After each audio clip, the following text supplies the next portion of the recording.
Começa agora o programa Transição, a visão espírita para um novo tempo. Temos hoje a alegria de receber mais uma vez Ercília Zilli. Bem-vinda, Ercília. Muito obrigada, muito obrigada. Ercília, você está lançando um livro, O Espírito em Terapia, pela editora Mundo Maior. Isso. Como é que surgiu a ideia desse livro, Ercília? Esse livro, ele é resultado de um mestrado que eu fiz em Ciências da Religião. E o trabalho de conclusão, a dissertação de mestrado, foi um texto que tinha um nome mais complicado, Teoria Gênica das Pulsões. Então, é um estudo comparativo entre a teoria gênica das pulsões de Leopoldo Songe e a doutrina espírita, principalmente em André Luiz. Daí, nós começamos a transformar isso na ideia de um livro. Ele teve uma primeira edição e está sendo reeditado, ficou esgotado por um bocado de tempo e agora foi lançado recentemente pela Mundo Maior. E por que o título Espírito em Terapia, Ercília? Porque quando nós falamos em psicoterapia,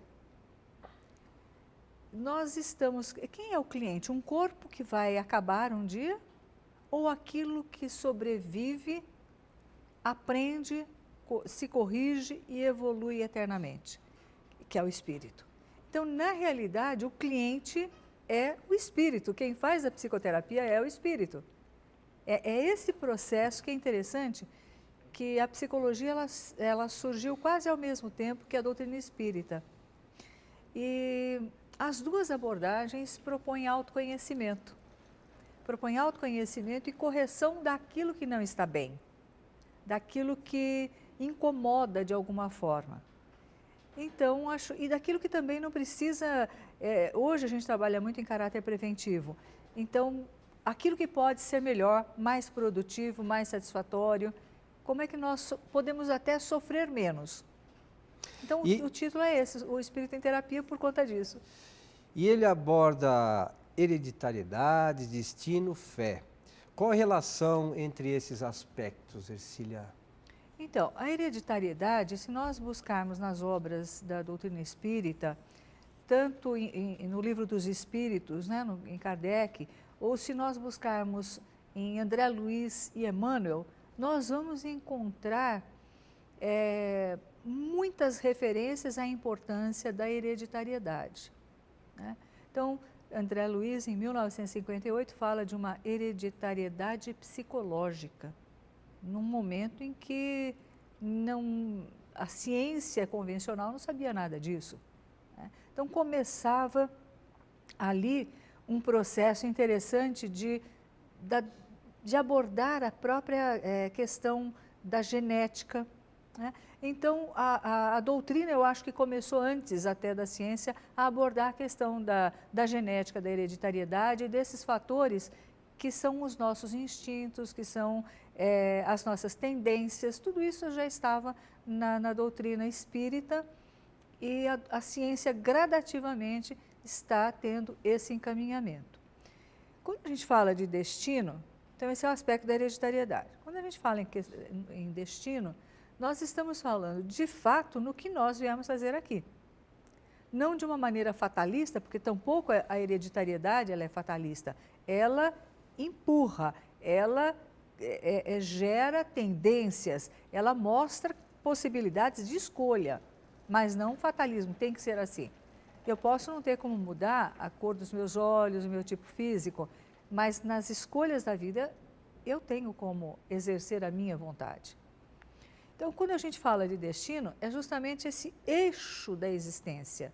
É aquilo que parece nos empurrar para o aprendizado, para a reflexão.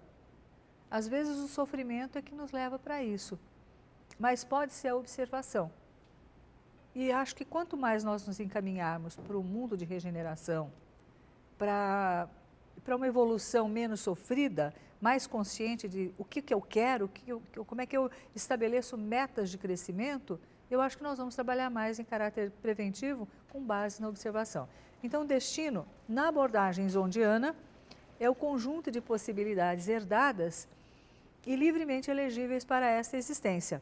Essa é a definição do Dr. Zonde, que foi um médico húngaro radicado na Suíça após a Segunda Guerra Mundial, que passou um tempo grande num campo de concentração, sofreu demais e tirou dali uma lição de vida. Ele que já era um humanista, que era judeu, ele tirou dali uma lição de vida, de que nós não podemos perder a esperança nunca.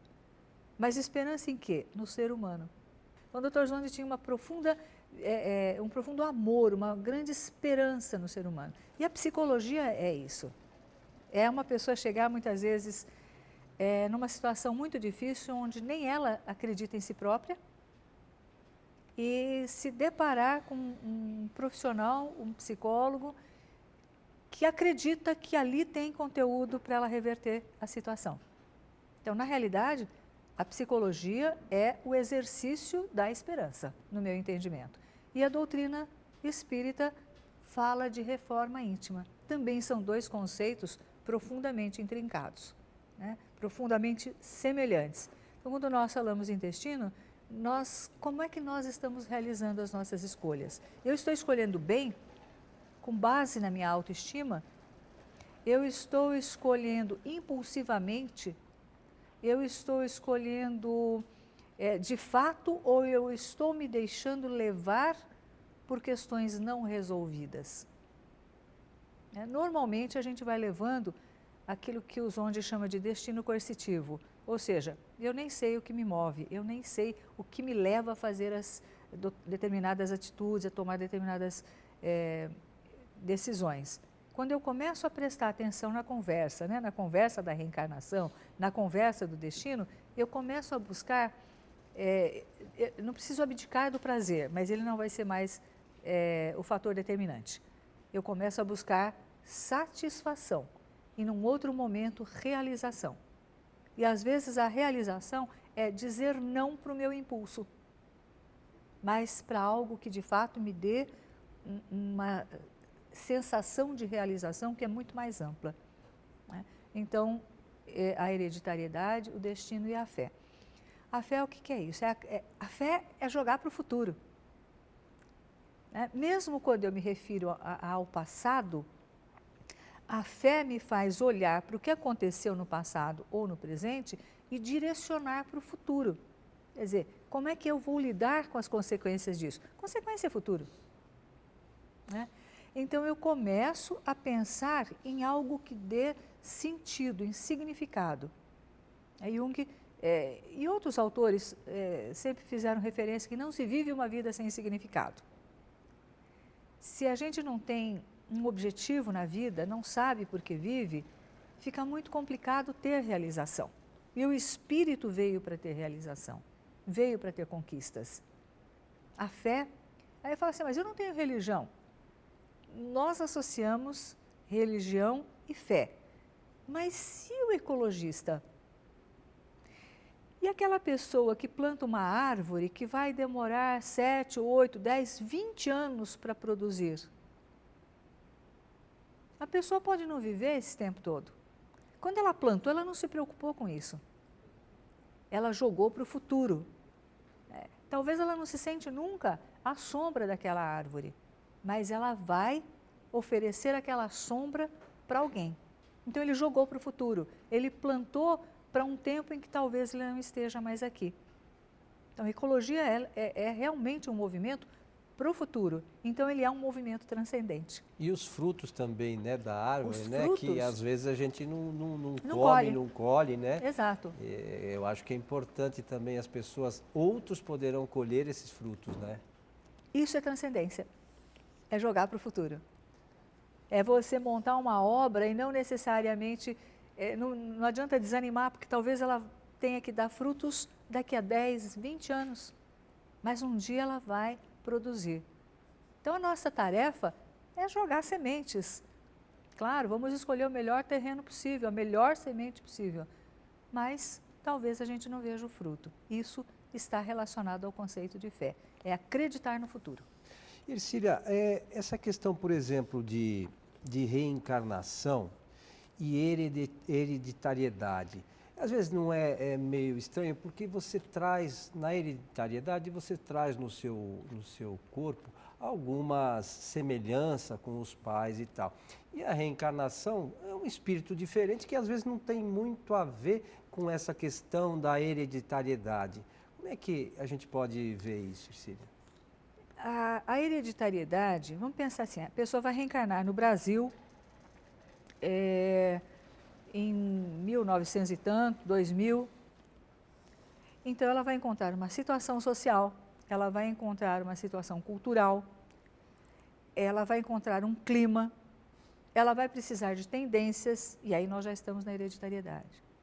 Então, independente de como a minha família utilizou a ponte, ou cruzou a ponte ou não, eu posso fazer do meu jeito. Então, a regra é essa. Não necessariamente eu tenho que fazer do mesmo jeito. Aliás, o objetivo é fazer diferente, é fazer de um jeito novo, melhor. Isso é evolução, né? Então, quando a gente fala de hereditariedade, digamos que sejam 3 irmãos. Eles vieram com uma mala, como se fosse uma viagem, uma mala muito parecida. Então, tem ali uma calça preta, uma blusa branca e um casaco vermelho. Tem uma calça branca com uma blusa preta e um casaco preto. Todos têm as mesmas possibilidades. Só que na hora de compor, a pessoa diz, eu vou usar essa calça preta com aquela blusa preta ou com a blusa branca. Aquilo que tem dentro da mala, a composição é minha, a escolha é minha. O que eu faço com as minhas tendências é um problema meu. Então, o espírito, que é a instância máxima do destino, ele faz a escolha de tudo que ele tem à sua disposição. E isso é maravilhoso, porque Emmanuel, ele coloca que nós estamos hoje construindo o nosso gen do futuro. Nós estamos impregnando, nós estamos passando informações. Por que é o gen? É um campo informacional. É um campo informacional fantástico. E nós estamos ali aflorando possibilidades que já estão e colocando alternativas de como utilizar aquelas possibilidades. Então, nós estamos atualizando esse campo informacional constantemente. Isso é escolha. Então, quando eu planto esse gen, quando eu estou alimentando esse campo informacional, e vou pegar esse campo informacional, esse gen, daqui a 2 ou 3 gerações, e é interessante porque a gente renasce em grupos, como diz a espiritualidade, por quê? Eu acho que além dos ajustes, dos reajustes, dos resgates, nós temos também essa questão das possibilidades, do gen que nós precisamos, que o espírito precisa. Então, ele está preparando conteúdos para o futuro, que serão também alterados, atualizados, que serão trabalhados por gerações futuras, né? E aí eu tenho um material que vai me ajudar a fazer uma ponte com o passado, um link com o passado, com aquilo que eu ainda tenho que resolver, com mais informações, com mais alternativas. Então, a evolução ela é fantástica por conta disso. A cada dia, ela nos oferece mais possibilidades de escolha. E isso é complexo. É difícil. Isso é complexo. Ercília, nós vamos para um rápido intervalo e voltaremos em seguida. Certo.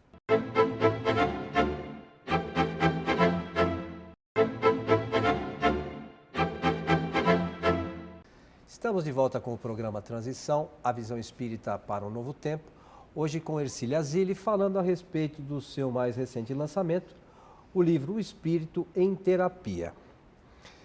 Ercília, voltando a falar das questões do destino, numa visão espírita, eu gostaria que você trouxesse um paralelo entre o destino e a lei de causa e efeito, Ercília. A lei de causa e efeito, ela já se explica, né, no sentido de dizer que algumas causas geraram consequências e essas consequências é provável que tenham que ser distribuídas ou colocadas numa determinada reencarnação. Ou seja, como é que eu vou saber o que eu tenho que trabalhar para corrigir o meu passado? Então, não existe reencarnação sem um projeto. A espiritualidade não trabalha de forma desorganizada. Se nós olharmos o Missionários da Luz, o livro de André Luiz, na psicografia de Chico, nós vemos a preocupação com a reencarnação de Segismundo, que é o exemplo mais clássico, mais emblemático que a gente pode citar, assim.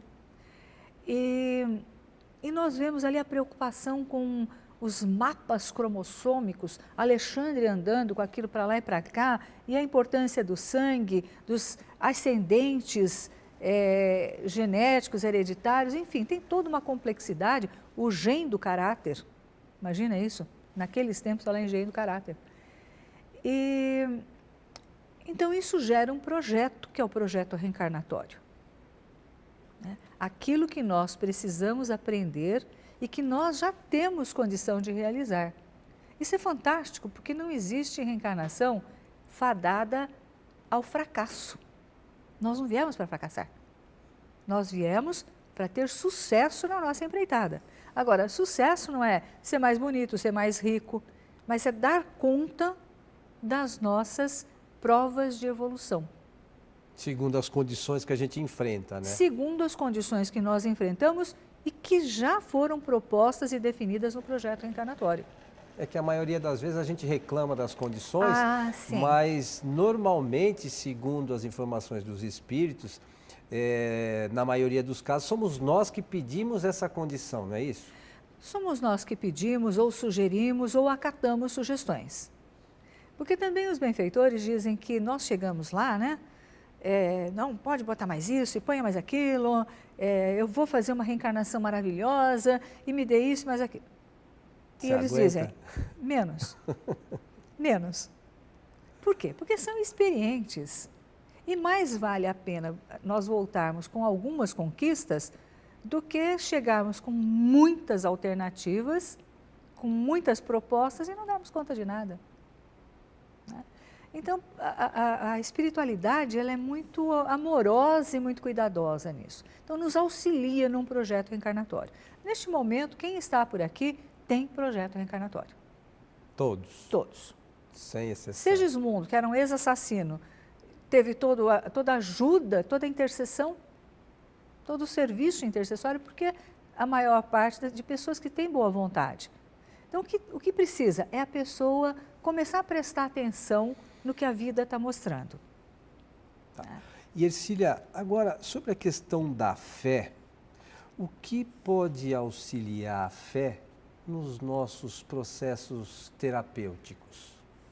A fé no processo terapêutico. Então, veja só, na psicologia, como nós aprendemos nas universidades, não se discute a questão da fé, da religiosidade. Agora, se você perguntar numa palestra, num grupo, estatisticamente, 96% acreditam em Deus. Rezam, pedem ajuda. Cada um na sua denominação religiosa tem uma maneira de lidar com a fé. Como é que eu posso desprezar esse conteúdo dentro do consultório? Dizendo, olha, você entra e as suas crenças religiosas ficam lá fora. Como é que eu posso trabalhar com meia pessoa? Ou, estatisticamente, com 96% da pessoa fora do consultório.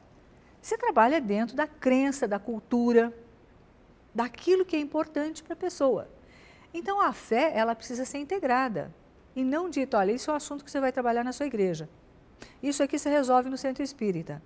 Não significa ter uma prática religiosa no consultório, mas trazer isso para a discussão. Então, na ABRAP, nós temos um formulário que é preenchido quando as pessoas buscam atendimento. E uma das questões é, você gostaria de discutir as suas questões, os seus problemas dentro da sua religiosidade? E a pessoa, nós temos assim, estatisticamente um número altíssimo, um percentual altíssimo, de pessoas assim, eu quero poder falar. Senão, como é que fica? Você pega um médium, isso é importantíssimo, e ele não pode falar disso no consultório. Então, ele se dedica, no caso do espírita, a uma atividade sábado, domingo, acredita naquilo que está fazendo, ajuda, né? E não pode falar disso. E o pior, dependendo do lugar que for, olha, se você ouve, se você vê coisas que não existem, se você fala coisas e diz que não é você diz que está ouvindo coisas, olha, é melhor procurar um psiquiatra. Então, nós fugimos desse rótulo, dessa restrição, e a pessoa coloca. Como vai chegar? Pessoa assim, com uma distorção muito grande, por exemplo, da mediunidade. Mas o psicólogo, ele vai ter a habilidade, o conhecimento para fazer as devolutivas e os apontamentos diante daquilo que ele precisa trabalhar e buscar como alternativa religiosa fora do consultório. Mas existe esse diálogo. Isso faz uma diferença imensa. Mas essa abordagem com relação ao profissional da psicologia e à religião, existe hoje uma qualificação que é o psicólogo transpessoal, é isso? Que tem essa visão reencarnacionista ou essa visão mais espiritualista? O problema não é a psicologia transpessoal. O problema é aquilo que você pode fazer de acordo com regras. Eu não posso inventar uma outra doutrina. Vai pegar muito mal eu chegar num centro espírita e começar a falar de outras coisas que não têm a ver com a doutrina espírita. Outras práticas. Eu posso citar, fazer referência, estudar, mas você tem um eixo. Da mesma forma, o Conselho Regional de Psicologia e o Conselho Federal têm regras. Então, algumas abordagens, elas são reconhecidas pelo Conselho e outras não. Então, tem muitas abordagens que nós não temos esse respaldo. E vamos imaginar na ABRAP, que não trabalhar de acordo com o Conselho, com essas regras, que nós optamos, por quê? Porque a ABRAP ela faz a ponte entre a doutrina e a psicologia. Então, tem regras dos dois lados. Nós podemos incorrer até num processo. Tem umas questões assim. Então, toda a psicologia, ela pode e deve ser transpessoal. Não há abordagem exclusivamente transpessoal, que eu admiro, mas toda abordagem que projetar para o futuro, que incluir algo além da matéria, ela é, de alguma maneira, transpessoal, sem ser abordagem transpessoal, aquela que academicamente tem sido considerada abordagem transpessoal. A abordagem zondiana, ela fala do espírito. Ela fala do espírito porque mente e espírito têm a mesma origem quando o Zondi, que era húngaro, escreveu em alemão. Então ele diz, o espírito como instância máxima do destino. Ele fala da teoria da fé, que nós não podemos ter saúde mental, emocional, psíquica, sem fé. Esse é um dos fatores estruturantes da personalidade. Então, eu posso tratar da fé no processo terapêutico. O que eu não posso é condicionar isso a uma religião minha ou a uma determinada, ou dizer que esta abordagem ela é melhor do que a outra. Porque todas foram trabalhadas por pessoas muito interessadas que fizeram pesquisas. Então, todas as abordagens são boas, são suficientes. O que vai fazer a diferença é a maneira como o psicólogo vai levar isso para o campo do significado, da transcendência. Então, o processo terapêutico, na verdade, ele busca isso. E Ercília, é possível estabelecer uma relação entre a psicoterapia e a obsessão? É possível, sim. Isso é um detalhe, uma coisa muito importante, porque todo desequilíbrio psíquico, ele gera brechas. Se nós estamos falando de causa e efeito, no passado, o que será? Será que nós só deixamos amigos, coisas bem feitas? Ou nós geramos desequilíbrios e essas pessoas também em desequilíbrio, essas mentes em desequilíbrio, querem de alguma maneira uma reparação, Então, nós vemos que muitos pacientes que chegam para um processo de terapia, eles estão num processo de obsessão muito grande. E essas questões caminham, principalmente os transtornos mentais mais graves, nós vamos encontrar ali um processo obsessivo. Agora, à medida que a pessoa vai adquirindo autoestima, vai se corrigindo, vai se fortalecendo, fica difícil um obsessor assediar essa pessoa, porque ela está mais equilibrada, né? E normalmente as pessoas que são espíritas, que procuram os nossos atendimentos, nosso trabalho, elas já fazem parte de alguma instituição ou têm interesse. Então, quando perguntam isso, como é que pode ser tratado? Ou eu fui ao centro, me disseram que eu estou, que eu tenho obsessão, como é que eu faço com isso? Bom, esse é um tratamento que você vai fazer no centro, mas o que significa obsessão?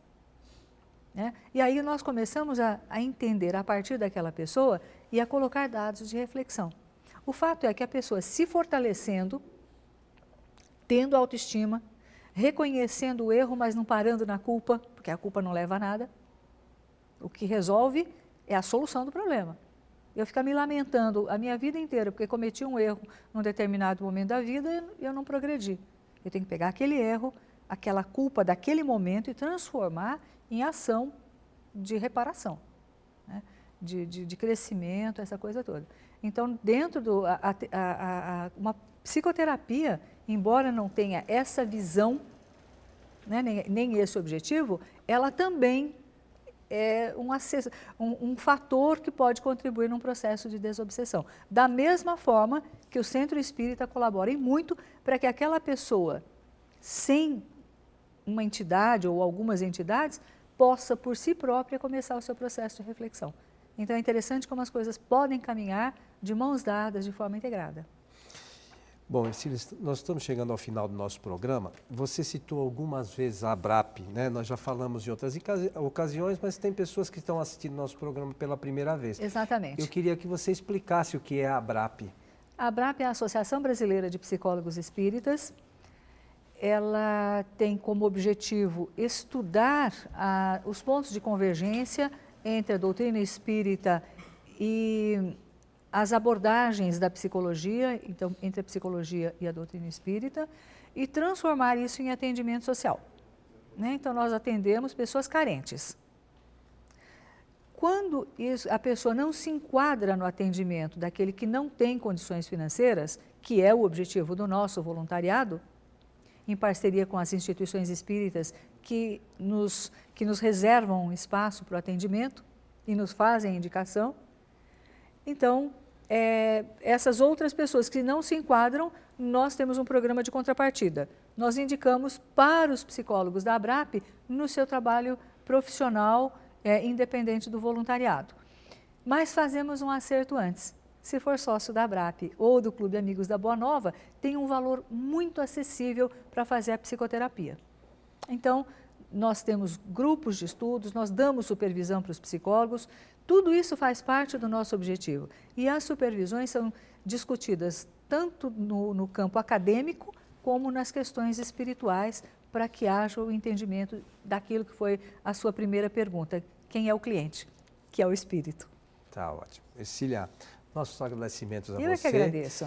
A gente espera contar com você em outras ocasiões para esclarecer outros temas a nós e os nossos amigos de casa. Eu é que agradeço, meu amigo, fico muito feliz de participar desse programa, agradeço muito. E a você que esteve conosco, fica o nosso abraço e esperamos você no próximo Transição. Até lá.